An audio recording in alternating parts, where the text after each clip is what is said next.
suggesting that perhaps your view on all this current market turmoil is a little bit more optimistic than the general consensus? Yeah, what I think is important is to note that, whether we have a couple of quarters, several quarters, probably all the way into next year, as we believe of slowdown on an actual recession is almost not so relevant. The point is, right, for investors, the positioning, right, giving it also a bit more defensive spin is roughly similar. Right, so therefore, what we do is on the equity side, for example, we have an overweight in healthcare. We're looking more and more into short-dated Asia IG bonds, which finally, after many, many years, now give us really something decent in terms of yields. We're looking at hedge funds. So really a box of instruments here to meet the challenges in the market. But Hartmut, is it a very sort of an academic conversation about recession? Because whether or not we on Main Street get a recession, whether we get a technical recession or any other kind of recession, at the end of the day, on Wall Street, it feels like a recession. Yes, exactly, Ernie. I think you hit it spot on, right? Whether we technically meet that definition or not is not so relevant, right? The investor positioning needs to be similar. What we have is in our forecast is that every quarter over the next 6 quarters, that's also basically till the end of next year, which is roughly a forecast horizon. But we're slowing, and we're eventually, of course, also slowing below trend growth. So yeah, therefore, I agree with you.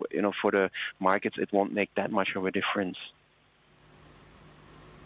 So if we try to work out, therefore, what is going to work in the market, even if it does feel like a recession or it is actually a recession, I see here that one of your key themes is invest in security. And by security, we're not just talking about, tanks, about defense per se. We're talking about cybersecurity. We're talking about food security, all the other types of security that are very relevant right now.